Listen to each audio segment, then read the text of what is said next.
ini dasar hukumnya Undang-Undang Republik Indonesia Nomor 35 Tahun 2014 tentang Perlindungan Anak pasal 76. Kalaupun nanti disesuaikan bagaimana kronologisnya. Setiap orang dilarang menempatkan, membiarkan, melakukan, menyuruh atau turut serta melakukan kekerasan terhadap anak. Pidana penjara paling lama 3 tahun 6 bulan atau denda maksimal ini ya 72 juta rupiah. Kira-kira siapa aja sih yang bisa menjadi pelaku bullying? Dapat? Hah? Adik-adik juga bisa. Nah, Pak Guru, Bu Gurunya juga bisa. Awas ini Bu ya. Semua orang bisa menjadi pelaku bullying. Hati-hati ya. Nanti ada contoh kasus malah gurunya yang melakukan bullying. Tapi kira-kira bisa nggak dihukum? Bisa. Jadi kalau secara undang-undang ya,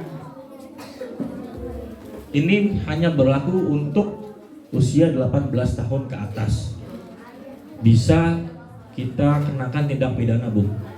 Terus pelaku bullying yang seumuran bagaimana? Nah, itu nanti ada aturannya lagi. Ada namanya sistem peradilan pidana anak. Ya, ada namanya sistem peradilan pidana anak. Biasanya ini ada yang umur 12 tahun? Ada kelas 6. Kelas 6 udah 12 tahun ya. Jadi kalau definisi undang-undang itu ada anak itu berumurnya belum 18 tahun Bu ya. Jadi mungkin pernah dengar oh ya belum 18 tahun masih dikatakan anak-anak atau remaja. Tapi ketika 18 tahun itu sudah dewasa, sudah bisa diberlakukan suatu tindakan hukum. Karena umur 18 tahun itu sudah dianggap mampu membedakan mana yang baik dan benar. Kalau belum 18 tahun masih dikatakan anak-anak atau remaja. Meskipun belum, kalau di kepolisian itu belum meskipun 17 tahun kurang 1 hari Bu, masih belum dikatakan dewasa. Ya. Terus kalau umpamanya pelakunya adik-adik semua, oh Pak itu mah yang dihukumnya cuma yang usia 18 tahun ke atas. Enggak, ada namanya sistem peradilan pidana anak, Undang-Undang Nomor 11 Tahun 2012. Buka aja nanti di situ. Kalau ada anak yang berhadapan dengan hukum, contoh pelaku bullying ini ada orang tuanya nggak terima, bisa nggak laporan? Bisa. Tapi biasanya Bu, penyelesaiannya tetap yang diutamakan kekeluargaan. Ya, biasanya nanti kalau umpamanya belum 12 tahun indikasinya tindakan aja Bu. Entah itu nanti dari lembaga khusus tentang anak-anak yang mungkin sudah ada diatur di undang-undang, ada LPAK, ada LP, saya nggak hafal namanya karena banyak banget, ada BAPAS, Balai Pemasyarakatan biasanya yang melakukan diversi, tujuannya musyawarah secara keluargaan. Tapi kalau nggak terima juga mungkin orang tuanya, yaitu tadi disesuaikan dengan umur. Kalau umurnya 12 tahun bisa kena tindakan, nah, tapi diatur oleh sistem peradilan pidana anak gitu Bu bedanya. Ya, yang umur 12 tahun bisa nggak kena pidana? Bisa, tapi perlakuan terhadap anak undang-undang menjamin nanti didampinginya berbeda, cara hakimnya juga berbeda Bu. Kemudian penuntutnya juga khusus penuntut anak dan lain-lain ya. Harapannya di sini tidak ada bullying, tidak ada penindak. Ya, kalau ada penindasan, saya selaku Babin Kaptipmas tidak segan-segan untuk melakukan tindakan. Contoh, nanti bersama-sama komite ataupun dewan guru bisa mungkin sanksinya dikeluarkan atau lain-lain Bu ya. Karena potensi bullying ini sangat berbahaya ya adik-adik semua.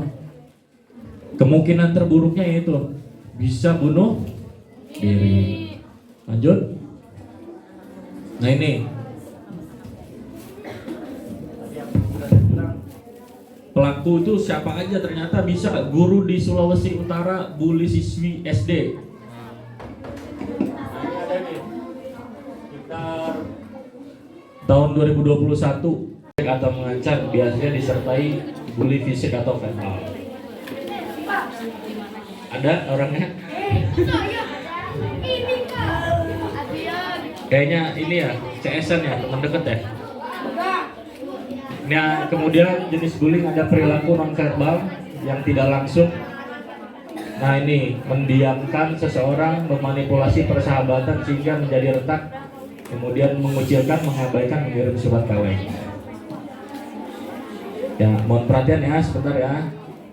Kemudian selanjutnya cyberbullying, tindakan menyakiti orang dengan sarana media elektronik, pencemaran nama baik lewat media sosial. Adik-adik sekarang di sini sekolahnya boleh bawa HP nggak? Nah, di rumah pakai HP. Nah, kira-kira berpotensi nggak terjadi cyberbullying ini? Kata siapa? Udah terbelanja ke pasar. Cyberbullying apa? Tindakan menyakiti orang dengan sarana media elektronik, contohnya HP. Indra, Okto, sedang ngapain kalian? Kelihatannya seru sekali. Jono, lihat nih hasil karya Okto. Keren kan? Dia bikin sendiri loh. Ah, gini doang. Aku juga bisa bikin. Mainan murahan kayak gini emang cocok buat kamu, Kribo. Ais, dasar si Jono. Orang yang tidak paham seni. Udah gitu, suka ngatain orang seenaknya lagi. Rada dijauhin aja itunya. orang kayak Rada gitu. dijauhin aja. Hari demi hari, ternyata Jono tidak berhenti untuk menjahili Okto. Bahkan malah semakin parah karena Okto diam saja dan membiarkannya. Kribo, ini bangkuku. Ngapain kamu duduk di sini? Kalau mau duduk, kamu harus bayar. Sini bayar 10.000. Kejadian ini terus berlangsung di sekolah hingga suatu hari Okto tidak berangkat ke sekolah. Sepulang sekolah, Indra, Nadia, dan Donita pun berencana untuk menjenguk Okto. Mereka berpikir Okto tidak berangkat karena sakit. Sesampainya di rumah Okto, Terima kasih teman-teman. Kalian sampai repot-repot datang ke rumahku. Okto, ternyata kamu tidak sakit ya? Mengapa tidak masuk sekolah hari ini? Ceritakanlah yang sebenarnya pada kami. Kami akan coba membantumu.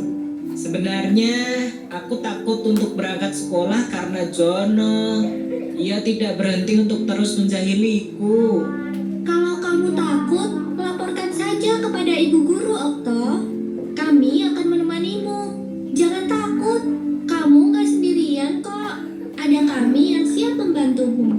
Sebagai bukti, sebenarnya aku sempat merekam ketika terakhir kali Jono menjahilimu. Aku mau mengajakmu untuk melapor bersama ke bu guru. Tapi ternyata kamu malah tidak berangkat hari ini. Tapi nanti kalau aku lapor bu guru, aku akan dicap sebagai pengadu. Tidak akan. Ada kami yang akan membelamu. Nanti kalau bu guru marah ke Jono dan Jono jadi balas dendam padaku gimana? Kami akan selalu membantumu, Okto. Perundungan seperti ini tidak boleh didiamkan saja. Nama saya Aska dari kelas 5B. 6, kelas 5. Kelas 5B. Oh, 5B. Gak apa-apa. Kak. Kalau kena napi itu batas umurnya berapa sih? Napi, narapidana, apalagi? Dah. Jadi kita harus tahu dulu definisi napi atau narapidana. Biasanya napi atau narapidana itu seseorang yang sudah mendapatkan vonis atau sudah keluar dari penjara atau lapas. Jadi kalau masalah batas umur ya tergantung sudah melakukan suatu perbuatan tindak pidana atau belum. Jadi jangan dilihat dari umur ya. Kalau dia mungkin sudah masuk lapas, posisinya sebagai napi, ataupun nanti kalau sudah lepas ya narapidana, atau mungkin itu ledek-ledekan orang tua ya. Ledek-ledekan orang tua tadi sudah dijelaskan di paparan, ada termasuk verbal ya,